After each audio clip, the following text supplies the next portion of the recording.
All right, thanks for joining us, everybody. We are looking forward to this week's game, no question. After the layoff, and last week we had a number of guys out due to COVID, and just wanted to get back at it with some training. And we had a couple days that we were practicing after a week layoff, a little bit more than a week, and felt our guys handled that situation well. And now we're in game week. We were able to get outside yesterday in practice, which we felt was important to get outside since we're going to be playing outside in Youngstown, and looking forward to playing really for a conference championship on the line. And this Youngstown team is a team that the last time we were supposed to go out there, I felt that they were a team that was getting better, and I think they're still improving in a number of areas, and really impressed with what their coaching staff has done. And the one thing that was impressive about their last time out on Saturday, this is a team that doesn't give up. It wasn't looking good for them on the scoreboard, and they kept battling right to the very end. So we expect a real tough opponent that plays very hard and plays the entire game. Coach, you mentioned missing some guys because of COVID protocols and whatnot. How close are you guys back to being 100%? Very close. By tomorrow's practice, we feel like we should have everybody back, and that's exciting for us. And it was challenging for us to even practice, and that's why we put a pause on the program and just wanted to make sure that we tested and retested and knew what we were dealing with before we got our guys even together to work out again. How do you feel like the guys handled that? When, like you said, you were barely able to practice. How do you feel like your guys were able to handle that kind of situation? Well, it's just what we're dealing with since we go back to last fall. We knew there'd be disruptions, and when there are disruptions, we just keep preaching the same thing. Nothing should surprise us. When we are faced with some adversity, we look it in the eye and handle it. And I think our guys have done a really good job of that up to this point, and we got to continue to do a good job of it. And we're looking forward to getting everybody together tomorrow and getting out on the practice field again in the morning and getting ready for a really important game for our program. It was a real long layoff for you guys. Kind of what are your biggest concerns heading into game day? Well, the way I look at it, it's an advantage. We got a number of guys that feel better physically, and you're always going to have some concerns, but overall it's an advantage for us that we were able to kind of regroup and get together. And I think things like this make your team closer because they go through adversity. That's how we look at it, that it's an advantage for us. Whatever we went through will help us as a football team. Coach, what is it like when you're sitting at home on these Saturdays that you're scheduled to play on? I mean, what are the emotions like when you're sitting there? You're supposed to be either at the Alert Center or on the road, and instead you're sitting at home watching games. Yeah, you try to do the best you can to stay busy with your work, but also, once again, it was an opportunity for some family time for our coaches, which we are limited on whenever we're in season. And this year, we're looking at a spring season, and then whenever we know what recruiting is going to be like this summer, and then the fall season will be upon us. So really encourage our coaching staff and our everybody associated with the program to take advantage of that time and get some good family time in. But we also kept working, to watch the games that are being played and try to learn as much as we can about Youngstown State. Is there a little bit of relief just to get to this point where, okay, now we've got a week of practices that's actually going to lead to a game, hopefully, here? Well, it creates excitement in your program. There's a different energy. Last week, our first time when we got out and did some football, again, we wanted to knock the rust off, and we were rusty. There's no question when you are in a routine and then that routine gets disrupted, you got to get back into it. You need to get back into it. And, I felt we were in game week mode yesterday when we got out on the field, and that was really great to see our guys really excited, really focused to prepare for a game. Is that maybe one of your biggest worries going into this, is just the rust of it? Like you just talked about, maybe there's a little rust in practice. Do you worry that there might be a little game rust when you get to Saturday?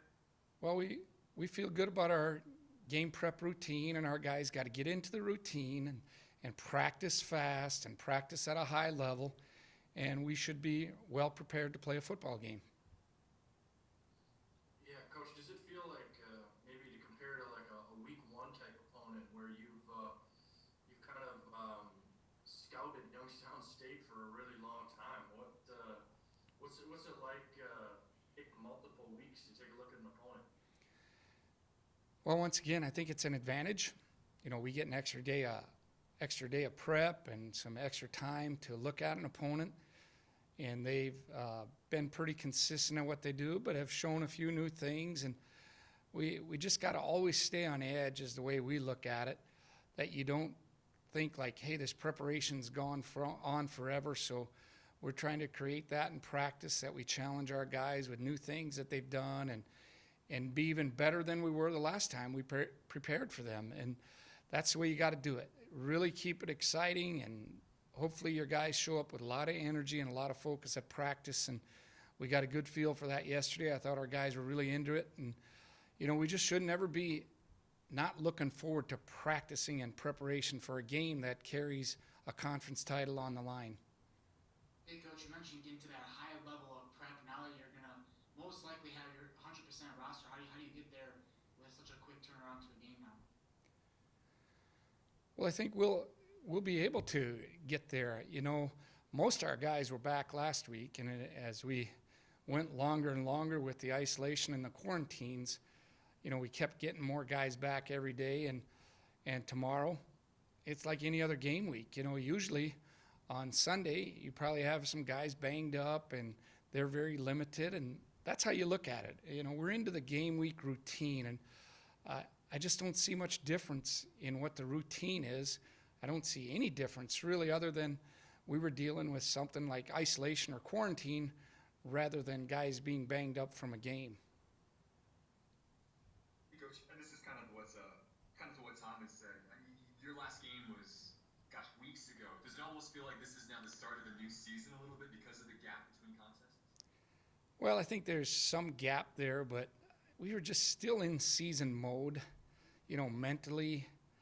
It's different than our first game this year. You know, we are more familiar with our current roster than we were going into game one, and that was a really long layoff. When you think about preparing for a game in September and you got to wait all the way till February, that's a long time. Here we had much shorter time, but we're into our season, and we just know so much more about our team. And you never know how you're going to be on that upcoming Saturday, but we just feel like we know so much more about our team than we did back when we got ready for the game in February. I feel like I know how you're going to answer this, but I do want you to talk just a bit about the stakes involved, you know, with this game. What's kind of riding on this contest against Youngstown coming up on Saturday? Yeah, it's a big game. You know, it's a chance to be tied for the conference championship, and we know it's a little bit different year, but that's what's riding on this game, and it's a chance to move on in the playoffs. We feel like we're in a good position and got to go out and earn a win.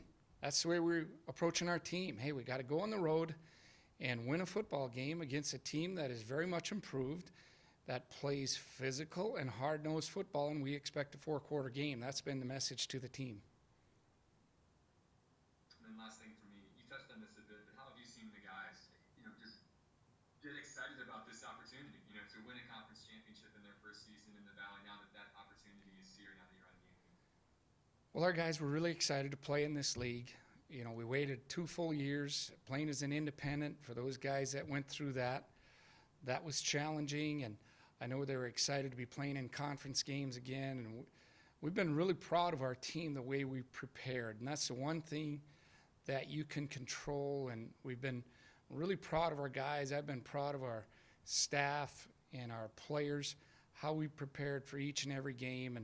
And then we go out and we seem to really play with a lot of effort, a lot of focus, and that's what it's going to take this Saturday again. We got to have great effort and great focus. Yeah, Coach, what have you seen from Jalil McLaughlin there, running back from Youngstown State? What seems to be he's the center point of their offense? Yeah, a couple words. Electric is one. And he can score from anywhere on the field. He's a really good football player. He can make you miss. He's fast once he gets out in the open. You know, 2 weeks ago he went untouched from 73 yards, and that's hard to do in this league. But he is got the ability to make you miss. He's not very big, but he runs hard too. He'll run inside, he'll go outside, he'll reverse field. So we've got to do a great job of pursuing to the ball, but doing it properly too. You just got to play with your hips low and bottle him up. And really, when you get your hands on him, you better get him down, because if he gets out of a tackle and breaks a tackle, the next guy better be there to really limit his big plays, because he can turn the field position and turn it into a score in a hurry, and we've got to do a great job of eliminating his explosive plays when he touches the ball. Hey, Coach, how have you seen Jake Richter fit into the team this season? Well, he's been what we would say is a perfect transfer. Came in with no expectations of playing time, wanted to earn everything that he got, and he's done that. He's come in, he's worked hard, shown he's a big receiver, a big target that can make, catches in traffic. He can stretch the field a bit because he's fast for a big guy, but he'll be able to make all kinds of catches. We've really challenged him to improve his blocking on the perimeter, and think he's done a good job of that. And he's a really good team guy. He's a guy you aren't going to really notice on the practice field a whole lot, other than giving really great effort and wanting to improve each and every day. So we think he's been a great fit. And if we could continue to find guys like that to add to our program, we think that we have a bright future when we can attract guys like that to our program. Hey, Bubba, with such a unique year here, obviously in the spring, and Sunday being, Selection Sunday for the postseason, how would you feel like your team's resume has stacked up so far? First year in the Valley, and where you guys are at right now compared to the rest of the FCS that's still ongoing and playing? Well, I think it's a really good resume. We have won every game but one, and that's down in Fargo, where they've won a lot of games in a row. So we've really accepted every challenge and come out on the right end of the scoreboard. Obviously got to do that this Saturday again, and we'll tie for the league championship here in the best league in the country. And I feel like that's a very good resume to be selected on Sunday afternoon.